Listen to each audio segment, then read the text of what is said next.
6 ways to avoid scams when selling your stuff online. Hey! Subscribe to the channel, click on the bell and listen carefully. These days, selling items you no longer want or things you've made has become easier and more lucrative than ever before. We no longer have to hold yard sales every week, or pay for classified ads in newspapers. With eBay, Amazon, etc., Craigslist, and so many other outlets available, you have the world at your fingertips. But of course, the more open you are to sellers, the more accessible you are to scammers. Know what to watch out for, and you can sell your stuff with minimal stress. 1. Don't accept big bills.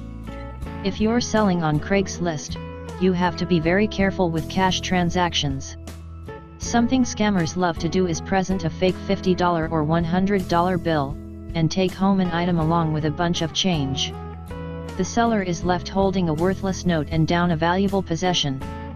One way to keep this kind of damage to a minimum is to only take $20 bills and below. However, $20 bills can be fake as well, so you have to keep your wits about you. There are many ways to detect fake notes, and if the bill has blurry text and lines, no watermark, you likely have a fake. If you're in no mood to become a detective, pick up a fake note detector kit. It costs less than $10 and will pay for itself the first time you detect a phony bill. 2. Always meet your buyer in a public place. It may be inconvenient for you to meet in a police station parking lot or at a local coffee shop, but your first priority here has to be your personal safety. You have no idea who you're meeting and what they have in mind, even if they sound wonderful via email or over the phone. Some buyers lure you in to steal your item, and whatever else you have on you. Some want to cause you physical harm, or worse, and have no intention of purchasing anything. If you ask to meet in a public place and they refuse, that's a massive red flag. If they want you to bring the item to an address of their choosing, you also need to steer clear of that transaction. If you can, bring a friend, or friends, and tell other people where you're going and all the details about the person you're meeting. Most of the time, it's just a regular person looking for a deal. But you really don't want to let your guard down and trust the wrong person. 3. Have evidence of the item's condition. Many people abuse the goodwill of online sellers to save money. One of the nastiest ways you can be taken advantage of is when someone buys a mint condition item from you, then asks for a return and a refund because it doesn't work. For example, let's say someone buys a high-end computer mouse from you, then they say it doesn't work and want a refund. You know it worked fine when you sold it.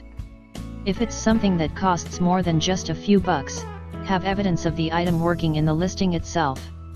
Take accurate photos and videos, and record serial numbers. It takes just a few minutes to get this all down, and you only have to store it until the transaction is closed and everyone is happy. 4. Avoid buyers with brand new accounts. This is not to say that all buyers with new accounts are scammers. This is simply a precaution you should take to avoid getting stung. Scammers tend to get banned by eBay after a few incidents that form a pattern of fraudulent behavior.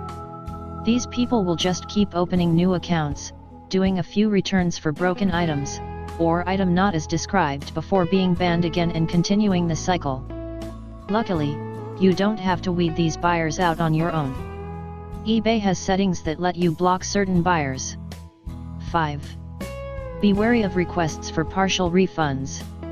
So, you sold your item and everything seems fine. Then you get an email from the buyer, saying that the item isn't in the condition they were expecting, or it's missing some parts which you know were included.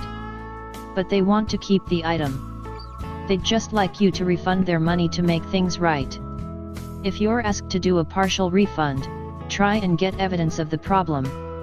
If it's damaged, ask to see the damage.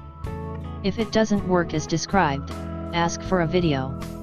If they refuse, you know something's afoot. If they do send pictures, you have a few choices. You can say you want the item to be returned, and will fully refund their purchase upon receipt. If they don't want to do that, they're probably trying to get a quick buck from you. Of course, Sometimes these partial refund requests are genuine, perhaps due to an inaccurate listing from a new seller, or another mistake. In that case, a partial refund is something you can issue if you feel comfortable. 6. Never ship to a different address than the one on file. When you set up an account on an online selling site, you should enter a shipping and billing address. This is standard practice. If you sell an item, and receive a note asking that you ship to a different address, you should decline. On rare occasions, the person hasn't updated their shipping address from a move, or it's a gift for someone else. Too bad. Don't do it. When you're asked to ship to a different address, it could be that the account in question has been hacked, or you will be asked for a refund because the item was not delivered to the address on file. It's just not worth it. Before applying these recommendations, consult your doctor. Put a like under this video, subscribe to the channel. Click on the bell and share this video with your friends.